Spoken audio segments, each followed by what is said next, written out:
আজকে দিয়েই আমাদের সব প্রস্তুতি শুরু হয়ে যাচ্ছে। আচ্ছা, নমস্কার সবাইকে আমার চ্যানেলে। তো আজকে আবারও আমরা যাচ্ছি দশকর্মা কিনতে আর কি। আমাদের সামনেই অগাস্টে কালী পুজো, আজকে হচ্ছে 24শে জুন আর আমাদের পুজো হচ্ছে 22শে আগস্ট। হ্যাঁ, তো এখন থেকে শুরু করে দিয়েছি তোড়ঝড়, এখন থেকেই চলছে। এখন থেকে বলবো না, আগের মে মাস থেকে আমাদের শুরু হয়ে গেছে ঠাকুরের বায়না করা থেকে শুরু করে সব কিছু। এই ব্লগটা আই থিঙ্ক পুজোর পরেই পাবে তোমরা। হ্যাঁ, আগেরবারে অনেক লেট হয়ে গেছিলো আমার ব্লগটা পোস্ট করতে, বাট এবারে আশা করছি পরেই পেয়ে যাবে। আগের বারে তো আমরা 1 মাস আগে দশকর্মা বাজার করতে গেছিলাম, কিন্তু এবারে পুরো 2 মাস আগে আমরা বাজার করতে গেছি। তাও যতটা পেরেছি মিলিয়ে নিয়েছি। ওখানেও দাঁড়িয়ে অনেকটাই মিলিয়েছিলাম, তাও আমার তো নিজের ওপর বিশ্বাস নেই। বাড়িতে এসে ভালো করে আবার মাসি সব ব্যাগ থেকে বার করে গুছিয়ে মিলিয়ে দিয়েছিল। তারপরে দেখা গেল কিছু আবারও গন্ডগোল আছে। দেন ঠাকুরের জন্য শাড়ি কিনতে চলে গেছিলাম অ্যান্ড শাঁকা পলাও কিনে এনেছিলাম। তারপরে আর কোনো ভিডিও নেই, ডিরেক্ট আছে পুজোর 4 দিন আগেকার, যেদিন আমাদের যে বেদি করে ওই দাদুটা চলে এসেছিলো বেদি করার জন্য।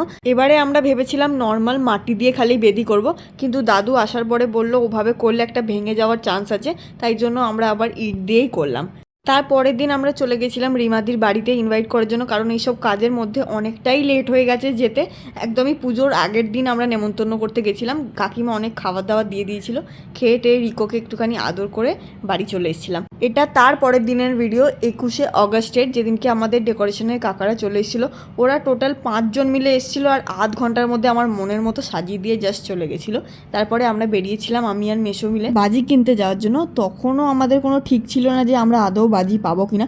তারপর ফাইনালি শেওড়াফুলির মার্কেটের অনেকটা ভিতরে বাজি পেয়ে গেছিলাম। আর আমি তো আজকে প্রচুরই খুশি, তোমরা আমার হাসিটা দেখেই বুঝতে পারবে। এই কটা মাত্র বাজি কিনেছিলাম, যেটার দাম নিয়েছিল 450 টাকা। আর ওইদিকে দিদা বানাচ্ছিল ঠাকুরের জন্য নারকেলের নাড়ু। তারপরই বাড়ি এসে দেখলাম এদিকে মোটামুটি লাইটও লাগানো হয়ে গেছে, এখনও অনেকটাই বাকি আছে। এখন আমরা ঘর পরিষ্কার করছি, কালকে কালী পুজো অ্যান্ড আজকে আমরা ঘর পরিষ্কার করছি।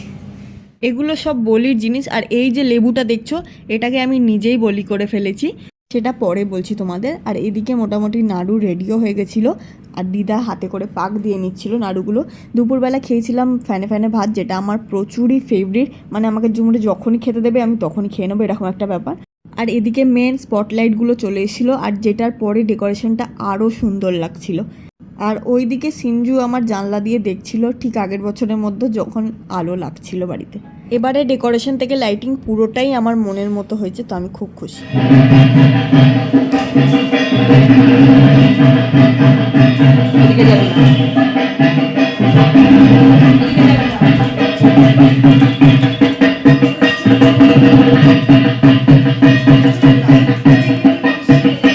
আমাদের যেহেতু ছাদেতে ক্যানেল রয়েছে, তো ঠিক করে আলো লাগানো যায়নি, তাও মোটামুটি খুবই সুন্দর হয়েছে যতটা করা গেছে।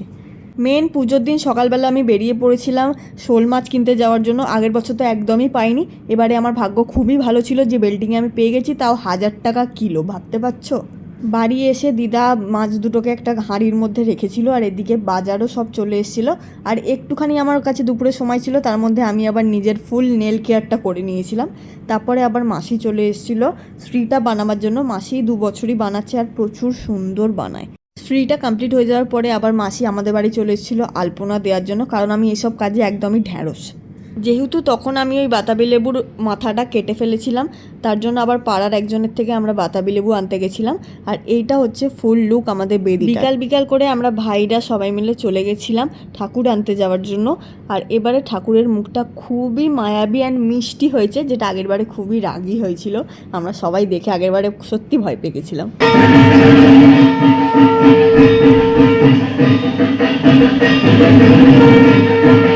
তারপরই সন্ধে করে আমরা হাওড়ার মার্কেট থেকে একজনকে দিয়ে ফুল আনিয়েছিলাম আর ঠাকুরের ফুলের সাজ আনিয়েছিলাম, ওটাই পরিয়ে দিচ্ছিলাম। আর ওইদিকে চলছিল জোর কদমে তোড়ঝোড়, যেটাও আমি একদমই কিছুই জানি না।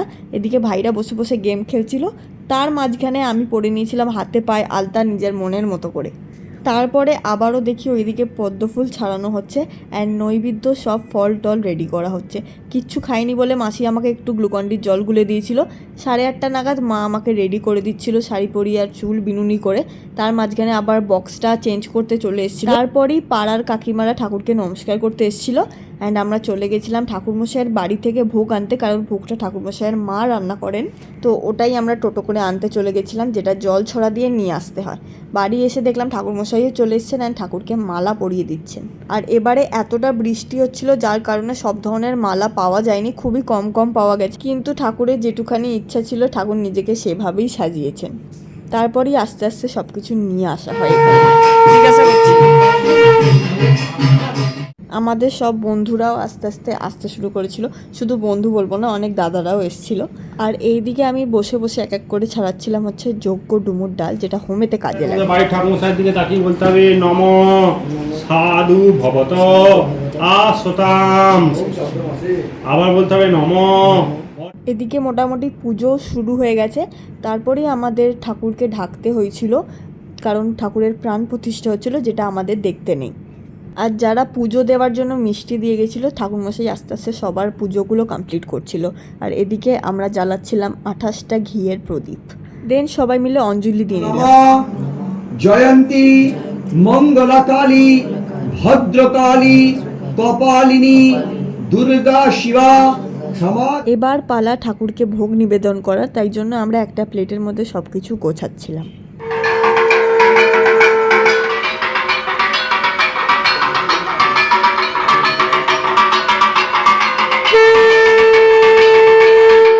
এইদিকে ঠাকুরের সামনে সব রকমের ভোগ নিবেদন করা হয়ে গেছে। আর ওইদিকে আরও কয়েকজনরা চলে এসেছিলো, যারা সত্যি সারা রাত আমাদের সঙ্গে জেগেছিল। এবার শুরু হচ্ছে আমাদের মেন হোম যজ্ঞ।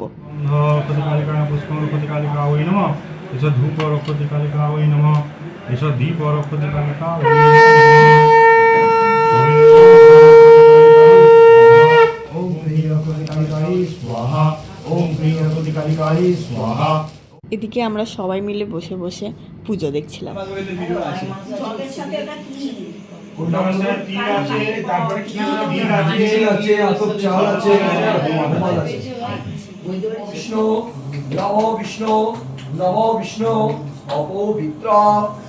এখন বাজছে 5:10 আর পুজো শেষ হয়েছে মোটামুটি 4টের মধ্যে শেষ হয়ে গেছে। তো আমাদের যারা বন্ধু বান্ধবরা ছিল বাড়িতে, তাদের সঙ্গে গল্প করতে করতে আরও 1 ঘন্টা কেটে গেছে। আর এখানে এখন সূর্য বেরোয়নি, বাট আকাশে আলো ফুটে গেছে, তোমাদেরকে দেখাচ্ছি। আবার কালকে সকালে অনেক কাজ রয়েছে, এখন একটুখানি রেস্ট নিয়ে নিই। চলো, এই যে দেখো আলো প্রায় ফুটেই গেছে। মোটামুটি 4 ঘন্টা ঘুমিয়েছিলাম, তারপরেই উঠে বেরিয়ে গেছিলাম, কিছু দরকারি কাজ ছিল।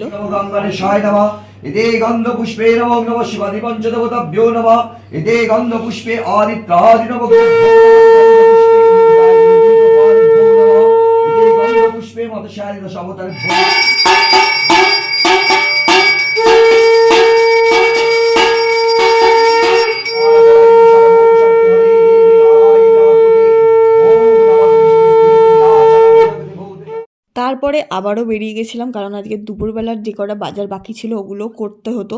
আর এদিকে মাসিরা সবাই মিলে আনাজ কাটছে। তারপরে আমি একটুখানি ভোগ খেয়ে নিয়েছিলাম, আর এদিকে সবার জোগাড়জার দেখছিলাম আর সবাই মিলে বসে বসে গল্প করছিলাম। তারপর আমি স্নান করতে চলে গেছিলাম। স্নান টান করে রেডি হয়ে নিয়েছি, এবার সব গেস্টরা আসছে দুপুরবেলার জন্য। এইদিকে দুপুরবেলায় ঠাকুরমশাইয়ের ফুল ফ্যামিলিও এসেছিলো। আর এইদিকে আমাদের সবার ফেভারিট দ্য বং ইনসের নিজের সময় বার করে এসেছিলো, আর সৌভিক আর সূর্যাও এসেছিলো। লাঞ্চে ছিল ভাত, মাছের মাথা দিয়ে ডাল, পটল আলু, যেটার মধ্যে আমি পটলটা নিইনি কারণ আমার পটল ভালো লাগে না, আর ছিল মাছ, কাতলা মাছ, যেটা দুর্দান্ত হয়েছিল। তারপরে আমরা খাওয়া দাওয়া করে একটু রেস্ট করে মেখে নিয়েছিলাম দই কর্মা, দিয়ে সবার বাড়ি বাড়ি দিতে গেছিলাম। আর এইদিকে আমরা খেলছিলাম হচ্ছে উনো, যেটা আমি ফার্স্ট টাইমই জিতে গেছিলাম। তারপরে সন্ধেবেলা একটুখানি ঠাকুরকে ধূপ দেখিয়ে একটু বাজি ফাটিয়ে নিয়েছিলাম, কারণ বৃষ্টিটা একটু থেমেছিল। আর এইটা হচ্ছে সব থেকে কষ্টের মুহূর্ত, যখন ঠাকুরকে বিসর্জনের জন্য রেডি করা হচ্ছিল।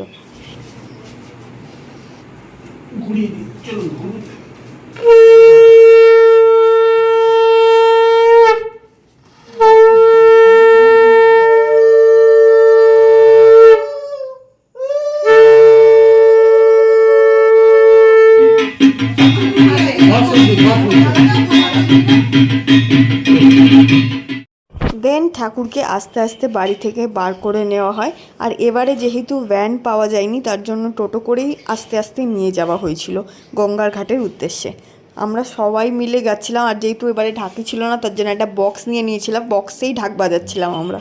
এবারে ঘাটটা একদমই অন্ধকার ছিল যেখানে নিয়ে যাওয়া হয়েছিল, তার কারণে আমরা সবাই মিলে টর্চ জ্বালিয়েছিলাম।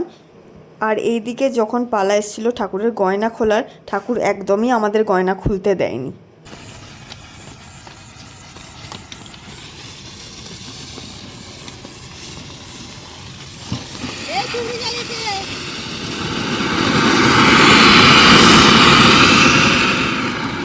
আরেকটা আছে পাশে ওই যে সবে বিয়ে করছো তো?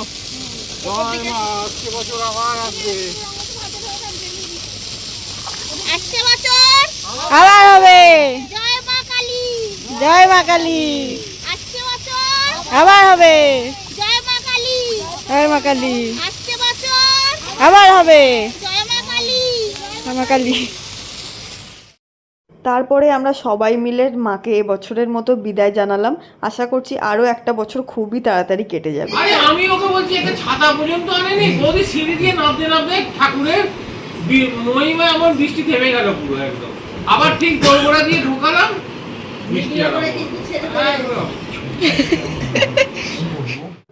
দেন রাত্রিবেলা ডিনারটা নিয়ে বাড়ি চলে এসেছিলাম, আর বাড়ি ঢুকতেই এই দৃশ্যটা দেখে একবারে মনটা ভেঙে গেছিলো আমাদের সবার। আর একটা কথা আছে, যখন দুনিয়াতে সবাই মুখ ফিরিয়ে নেয়, নিজের বাবা মাও মুখ ফিরিয়ে নেয়, তখন একমাত্র ঠাকুরই সবার পিছনে থাকে, সেটা তো আমরা সবাই প্রমাণ পাই। তারপরের দিন সকালবেলার ডেকোরেশনে কাকারা চলে এসেছিলো ডেকোরেশনটা খুলতে, আর এটা দেখে আমার আরও মনটা ভেঙে গেছিলো। তাও যাতে অকেশনটা শেষ হয়ে গেল এইটা মনে না হয়, আমি আর দিদা মিলে খাইয়েছিলাম সবাইকে চিকেন। তারপরেই বিকালবেলা রিমাদি, শান্তনুদা, রিমাদির মা আর পুপু এসেছিলো। রিমাদির একটু আর্জেন্ট কাজ ছিল বলে ওরা তাড়াতাড়ি চলে গেছিলো, আর কাকিমারা ছিল যাদের সঙ্গে আমরা অনেক গল্প করছিলাম। তারপরে গল্প টল্প শেষ করে আমরা সবাই মিলে শুয়ে পড়ি, আর পরের দিন সকালবেলা আমরা এখানে ধূপ দিচ্ছিলাম, কারণ এটা এখন বেদিটা 9 দিন রাখতে হবে, আর 9 দিন রোজ প্রদীপ আর ধূপ দেখাতে হবে। ঠাকুর চলে যেতে আমাদের বাড়িটা পুরোপুরি ফাঁকা হয়ে গেল, তাও জানি ঠাকুর আমাদের পিছনে ঠিকই রয়েছে। ভিডিওটা তোমাদের কেমন লাগলো জানিও। ঠাকুর আছে নিশ্চয়ই তোমাদের সবার ভালোই লেগেছে। লাইক, শেয়ার আর সাবস্ক্রাইব করে দিও, আর অবশ্যই জয় মা কালী কমেন্টে লিখে দিও। নতুন নতুন ভিডিও খুব তাড়াতাড়ি আসছে, দেখতে থেকো। টাটা।